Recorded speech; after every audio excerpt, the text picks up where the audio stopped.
How good, Timbo? You got some stats deep dives? Do I ever? Take me away on Alexander James Brimson. I don't know if his middle name's James. It just fit. Probably is, right? Alexander J. Brimson. AJ. Obviously, the big factor this year with AJ was getting that dual CTW fullback. A bloke I was pretty keen on in the preseason, and then he got moved to centre. Oh, you were keen on him. I remember that now. Yeah. And then, as soon as he got moved to centre, I was like, no, thank you. Back to fullback now. Was awesome on the weekend, 94 points. And I got a little bit tempted, a little bit toey. I thought, what a super pod to have. Yeah. But I went, I'll do a bit of digging here, see how he's gone in the past at fullback. And I was a little bit underwhelmed. Not terrible, but there's a 94 on the weekend against the Warriors. 11 games at fullback last season that were non-injury impacted. He averaged 65 points with a low score of 44. Solid, not mind-blowing, but solid. Keeping in mind we're looking at Brimson as a CT dub, not as a fullback. Yep. In 2022, he played 7 games at fullback for an average of 52.85. On those numbers, you go, look, he's probably not worth the 617K, but ability-wise, all those sorts of things, I'm not going to do it because there's so many great buys and there's so many bottomed-out CT dub guns at the moment. Yeah. But, gee, I think for someone that's bolder than I am, I think there's a play there. Yeah, you're going to need someone that's bolder than I as well, but I think there definitely is a play there. You know what? If it wasn't for his injury history, I'd do it. But when you're taking some risk and then you add the injury concern into it as well, it becomes a bit of a worry. And I did it last year as well. I love a little AJ Brimson pod play in the last 4 weeks of the season. Yeah. And I guarantee we'll have that conversation again. Because, I mean, the Titans, you know, they're going like a busted, but they're still scoring 30 points a week. That's it. They can concede 40 if they want, as long as they score 30. Yeah, exactly right. The next name. I didn't want to do it, but we had to. Oh, boy. The Mays of the Taylan variety this time. Terrell's given me headaches for ages.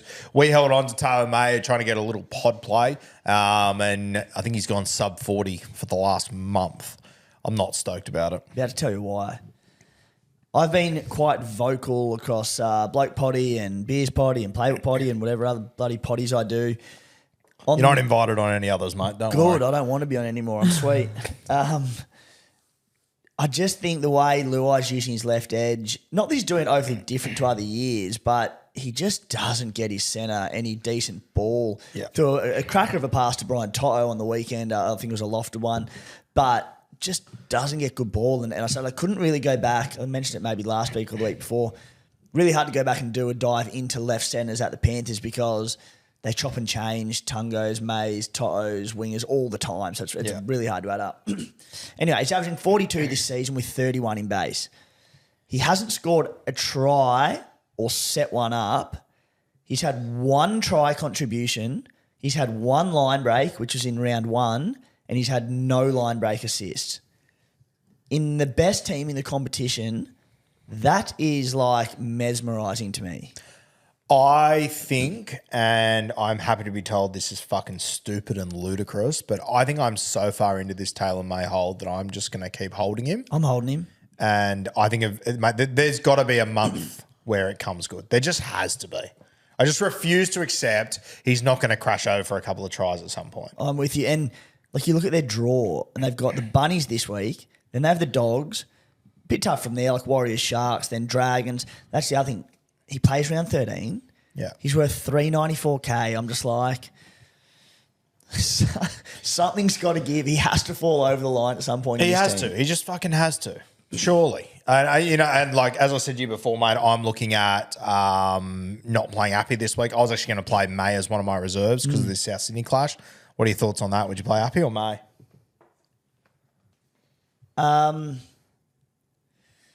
If Appy's all clear, I'd play Appy. Like what do they got the doggies?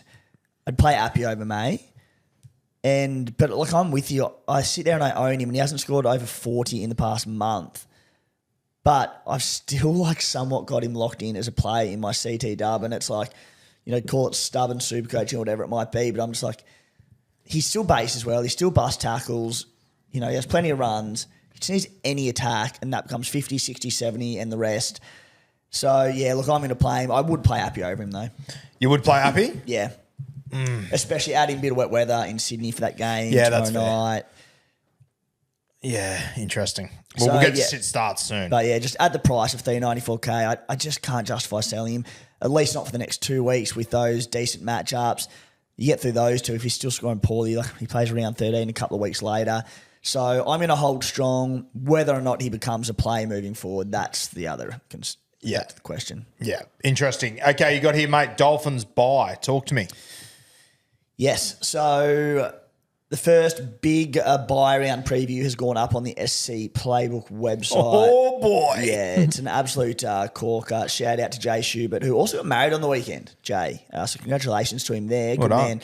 And he's done an article really simplified. It's not a complicated yarn, but it basically just outlines the teams with the best and worst draws across the entire bye period, has it for every team, but also, how many games the origin impacted players will play in that round 13 to 20 period. Because, of course, there's half the competition on byes in round 13, 16, 19. And then in round 14, 17, 20, there's 3 teams on the bye. So almost got to be more cautious of those. Going to do a big deep dive into that on the Playbook podcast next week, and we'll probably, to break it up, do a bit on Beers and Breakevens as well. I'm sure you'll be looking forward to that one, mate. Oh, boy, yeah. But just to introduce it a little bit, the Dolphins of not Redcliffe fame, because they're not associated with anyone. Anywhere but Redcliffe. Yeah. Where the bloody hell are you, Lara Bingle stuff? The Dolphins play the 3 major bye rounds, round 13, 16, 19. That makes them invaluable across that period. They do have a round 14 bye, but it just brings so many players into consideration. Jermaine Asako, a fallen gun there, becomes a great play. The one for me that I'm big time eyeing off, I've almost locked him in as a round 13 trade in, is Jeremy Marshall-King. I want him as a hooker. Like, I've currently got Reece Robson there, who's likely to be impacted by Origin. Yep. So I want to get Marshall-King and just go 13, 16, 19. I've got a hooker on those major weeks. But it's just food for thought for all those Dolphins-related players that you own. Like, if your money's going well and you're sitting there selling Jack Bostock this week, but you also own Schiller and you own Strange, you sort of sit back and go, oh, do I sell the Raiders, boys? Potentially try and hold Bostock for that period. Just food for thought. I like that. Very interesting. We'll get to it soon, but I'm bringing in a certain Dolphin this week who I'm hoping and praying might be able to lock down a spot on this side. I'm thinking about it as well. You're going to have to make big sacrifices to do it, though. Aren't you? No. No? Okay. We'll get to that soon. Motherfucker. All right. Let's have a look. Timbo, no. Carry on. You good? Yeah. Talk to me. No. We just weren't on the same page. What do you mean? I'm not bringing him Fuller. Oh, we were not on the same page. I'm not sure if we're in the same book. We might have been in different libraries there. We're in the same backline. We'll get to that. Yes, I know what he's talking about. Okay, next one. Gagai, Edge, Bunnies. I assume we're talking about Jagai here. Jagai. We're talking about Jagai. Got the moves like Jagai Cat? Yep. Yeah. No comment on the Fuck, that Bunnies. deserved better. See, I just get nothing. I'm just producing today. Sorry. And working, mate. the Bunnies are we just need to get through this. She's not here because you're made. She's not here because she wants to talk to you. She's here because she's getting paid to work. Yeah, that's fair. Whatever. Is that a tear rolling down your Might be. Take us away, Timbo. Jagai. He negative 80 break even this week. Obviously, bottom dollar, a great cash generator. Awful matchup against Penrith in the wet. I was sitting there going, you know what? Look, there's David Armstrong, who's a popular buy this week, but he's only had one game. So I was happy to wait on Armstrong until next week. I thought, look, I can lock in Jacob Gagai, a left winger at the Bunnies. I don't care how bad the Bunnies are going. It's always going to be a good spot to be. The issue, though, is, and Rando brought it up on the podcast last night, but with Isaac Thompson coming in, Jacob Gagai, who's played primarily in his career on the right, Thompson more of his footy on the left, suspecting that Gagai probably shifts to the right, just speculation, but it adds up. Thompson plays on the left. The Bunnies, this has come as no shock to anyone, but They've scored 50% of their tries down their left side, 12 of their 21, compared to just 24 on the right side, just 5 tries of their 21 this season. So I just think like if Gagai moves to the right edge against Penrith in the wet, he could score like 15 this week. So I'm going a little bit cold. Not a little bit. I'm going quite cold on him. I'll tell you what impresses me the most from those stats is that the Bunnies have scored 21 tries this year. In all seriousness. Yeah. It's only been 8 rounds. It feels like they haven't played. It feels like they played about 8 minutes of good footy. They scored 48 or something against the Dogs, so that's really boosted that up. Oh, of course. Yeah, right. Yeah. Tough break, Gutmender. That was a good game against the Dogs. Yeah, that was good. Best one we had so far this season.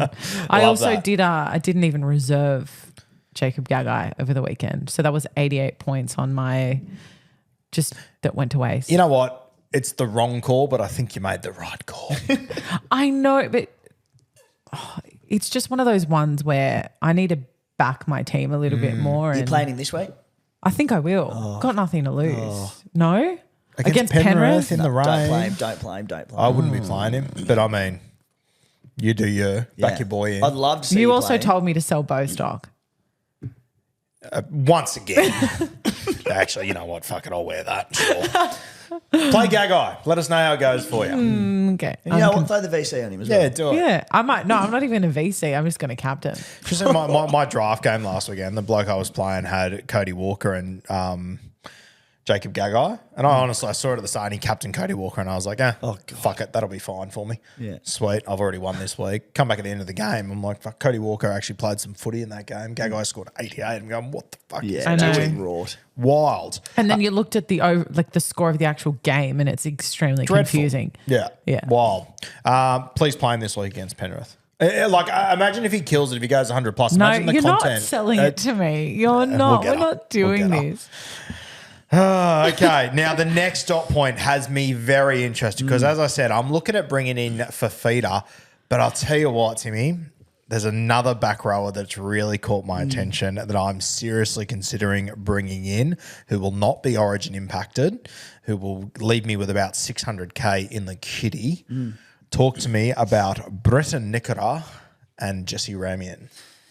Yeah, so I alluded a little bit earlier about the right side at the Sharks and just the difference we saw on the weekend with Braden Trindle out. They were so right side dominant. I think it's no surprise that we saw on the weekend Jesse Ramien have his best game of the season. We saw Sione Katoa have his best game of the season. And we saw, I think for the first time this year, Ronaldo Mulitalo not score a try. They were next to no... Pardon me, sorry. They were next to no attacking stats on the left edge, coinciding with Trindle being out. So this brings into contention 2 players. Nikora, who fallen gun at 595k, scored 93 on the weekend with a try and a try assist. Nikora was always a sort of 55 to sort of early 60s averaging player. He had a breakout year last year for about a 69, 70 point average, and he was terrific. The reason that he was never a gun to RF was because he didn't have the base. Yeah. And I just wonder if his base has regressed a little bit this season. Scored his 93 in the weekend, but he only had 7 runs. He's averaging 7.6 runs per game this season.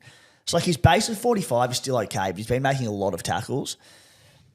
I don't think that is a great sign for him if he has regressed just in his running game a little bit, not ability-wise, just having less attack. However, with Trindle being out, Nicho getting more on the right side, will this increase off the back of Nicho getting more ball on the right edge?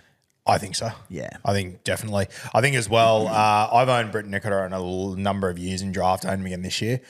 That guy, when it rains, he gets through so much fucking work. It's not even funny. You watch him this weekend, how much work he'll get through in the pissing rain. Yeah, right. It's just he does it every single year. It's bizarre.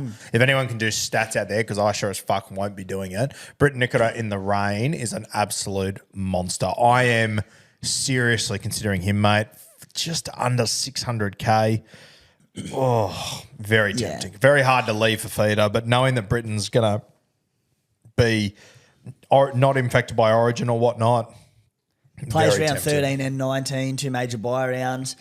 And, yeah, I think because of the Trindle not being available, I think that adds a lot to Nikora, and I think he's a great buy.